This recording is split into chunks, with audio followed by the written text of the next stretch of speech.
শখের মূল্য লক্ষ টাকা। এই যে বিয়ে শাদী দিতে গেলে কত কত টাকা খরচ, বাপ রে বাপ। শুধুমাত্র একটু শখ করে একটা বউ আনবো তাই। আসসালামু আলাইকুম রহমতুল্লাহ। টুক করে আমরা বাজার করতে যাচ্ছি।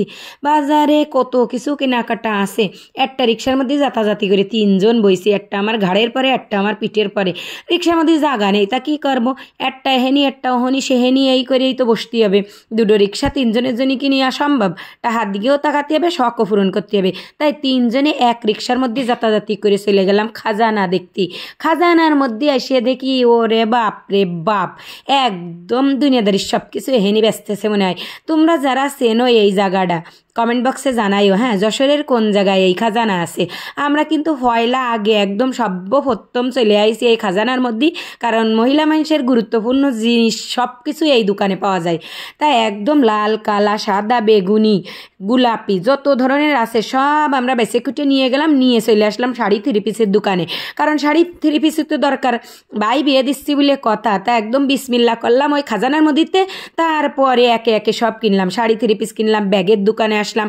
শুধু কি ব্যাগ নাকি, শাড়ি থ্রি পিস কেনার পরে লাগেজ, ব্যাগ, জেনে যা আছে কসমেটিক সব কিনবো। তা শাড়ি কেনার পরে চলে আসলাম ব্যাগের দোকানে। আসিয়ে দেখি সে শুধু টলি ব্যাগ, লাগেজ আর কি। ও বাবা, আমার মনে আসছে হেনতে দুটো তিন নিয়ে চলে যাই।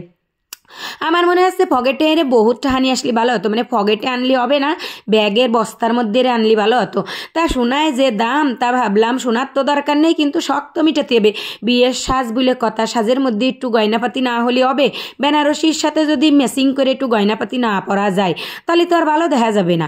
আবার বেনারসি পরলে এই সব গয়না, শোনায় যে দাম, তা সে শোনার দামের ওই গয়না যদি দেওয়া হয় তা চোখে লাগবে না। তাই টেবিলে চলে আসলাম বড় বড় ধাপড়াইনে গয়না কিনতি। একটা দিন মাত্র পরবে, তা কত বড় ধাপড়াইনে তা কিনলি ভালো দেখা যাবে শাড়ির সাথে। তাই ম্যাচিং করে করে দেখতিলাম, সব ঘাইটিয়ে ঘুইটিয়ে দেখতে এই গয়নাটা পছন্দ হয়ে গেল। এই গয়নাটার দাম যা নেছে খুদা সে যে যাই নিক, কিন্তু একটা মাইয়া মানুষের তো একটা শখ থাকে, সোনার গয়না হোক আর এমনি গয়না হোক, বেনারসির সাথে ম্যাচিং করে একটু গয়নাপাতি পরবে। তা সে শখ করে একদিনই তো পরতেই হবে। তাই বলে কি আর হাত দিকে তাকালে চলবে? ওই জীবনে তো একদিনই আসবে মেয়ে মানুষের আর ছেলে মানুষের এই দিনটা, যে দিনে একটু ভরপুর সাজতে পারবে। তা ওই শখের কথা চিন্তা করে সব মার্কেটিং করে ফেলাইছি।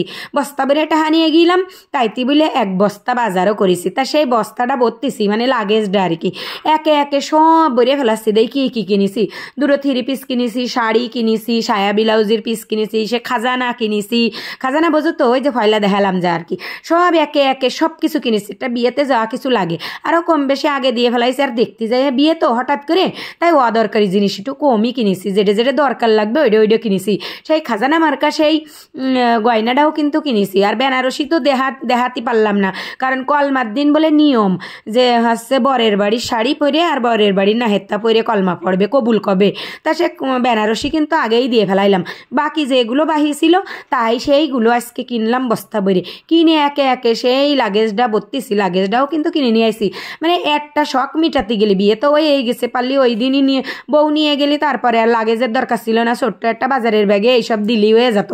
কিন্তু না, এইটাই তো একটা মেয়ে মানুষের শখের মানে দিন।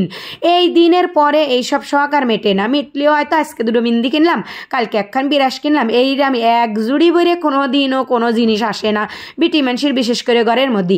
এই একটা দিন যে ঠুইসে পাড়াইয়ে লাগেজ বস্তা বইরে কিনে দেবে। তা আমিও কিন্তু কোনো অংশে কম যাইনি। এই ছোট্ট স্বপ্ন মানুষের পূরণ করতে যাই, আমি খইতে বইরে টাহা নিয়ে যাই, সেই খইতে কিন্তু খালি করে ফেলাইছি। খালি করে এই বড় একটা লাগেজ ভরে ফেলাইছি জিনিসপত্র কিনে। কোনো কিছু বাহি আছে নাই তোমরা দেহে বুঝাও, দেহে আমার একটু কইয়ে দিও, কারণ আমি তো বিয়ের বাজার আগে কোনো দিন করিনি, আজকে করেছি। তা যেটা অদরকারি জিনিস সেটা কিনিনি শুধু, আর সব কিছু আমার মনে হয় কিনেছি। লিস্টটি ধরে কিনিলাম, তার মধ্যে দুই একটা যদি বাহি থাইয়েও যায় তা আমার করার কিছু নেই। যাই হোক, সেই বিয়ের বাজার কিন্তু সব কিছু করে ফেলাইছি টুকটুক করে। এখন আসছে বিয়ে খাওয়ার পালা। এই প্রত্যেকটা মেয়ে মানুষের এই স্বপ্নের দিন যেন পূরণ হয়, আল্লাহর কাছে দোয়া।